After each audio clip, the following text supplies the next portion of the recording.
എന്തായാലും പ്രായശ്ചിത്തമായിട്ട് അയ്യപ്പ സംഗമത്തിന് വരാൻ സർക്കാർ തയ്യാറായല്ലോ. ഇതൊരു പ്രായശ്ചിത്തമായിട്ടാണ് എനിക്ക് തോന്നുന്നത്. കാരണം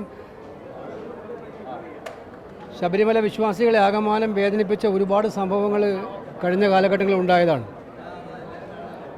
അന്നുണ്ടായിട്ടുള്ള ആ കുറ്റപരമായ കാര്യങ്ങൾക്ക് നേതൃത്വം കൊടുത്തത് തന്നെയാണ് ഈ സർക്കാർ. അപ്പോൾ അത്തരമൊരു സർക്കാർ അയ്യപ്പ സംഗമം എന്ന പേരിൽ സർക്കാർ തന്നെ നേരിട്ടിറങ്ങി, ദേവസ്വം ബോർഡിനെ പിന്നിൽ നിർത്തി സർക്കാർ തന്നെ നേരിട്ടിറങ്ങിയത് പ്രായശ്ചിത്തം തീർക്കാനായിരിക്കും.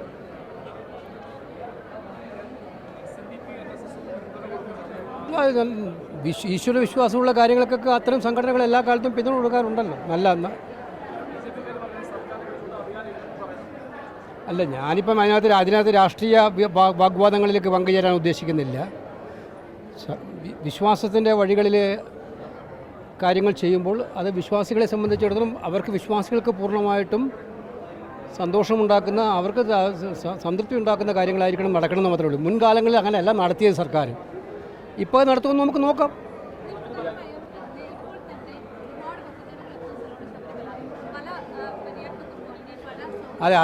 അതാണ് വേണ്ടത്. ശബരിമലയിലെ തീർത്ഥാടകർക്ക് സുഗമമായി തീർത്ഥാടനം നടത്താനുള്ള സൗകര്യങ്ങൾ ഒരുക്കുന്ന കാര്യത്തിലാണ് മിടുക്ക് കാണിക്കേണ്ടത് സർക്കാർ. അത്തരം നല്ല തീരുമാനങ്ങൾ ആണ് നമുക്ക് എല്ലാവർക്കും വേണ്ടിയിരുന്നത്.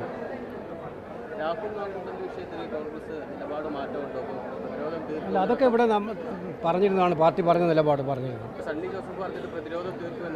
ആ കാര്യങ്ങൾ കേരളത്തിലെ കോൺഗ്രസ് നേതാക്കന്മാർ ഡീൽ ചെയ്യുന്നത് ഞാൻ ഒത്തിരി പറയാൻ ഉദ്ദേശിക്കുന്നു. പിന്നെന്താ, ഓക്കെ, നിങ്ങൾക്ക് വോട്ട് ജോലി താല്പര്യമില്ല അല്ലേ? നാളെ ബീഹാറിൽ നടക്കാൻ പോകുന്നത് അതിൽ താല്പര്യമില്ലല്ലേ? കഴിഞ്ഞ 13 ദിവസമായി ബീഹാറിനെ ഇളക്കി മറിച്ചിട്ടാണ് രാഹുൽ ഗാന്ധിയുടെ യാത്ര പോയത്. ബീഹാർ ഒരിക്കലും കണ്ടിട്ടില്ലാത്തതുമില്ല ജനക്കൂട്ടമാണ്. അത് രാഷ്ട്രീയമില്ല, എല്ലാം മറന്ന് എല്ലാവരും കൂടി ഇറങ്ങുന്ന കാഴ്ചയാണ് ഞങ്ങൾ കണ്ടത്. നാളെ അതിൻ്റെ സമാപ്തിയാണ് പാറ്റ്ന നഗരത്തിൽ കാണാൻ വേണ്ടി പോകുന്നത്. ബേസിക്കലായിട്ട് ജനാധിപത്യത്തിൻ്റെ മൗലിക അവകാശങ്ങൾക്കെതിരെയുള്ള കടന്നുകയറ്റത്തിന് ജനങ്ങൾ എങ്ങനെ ചുരുക്കുന്നില്ലതിൻ്റെ തെളിവാണ് ബീഹാറിൽ കണ്ടുകൊണ്ടിരിക്കുന്നത്.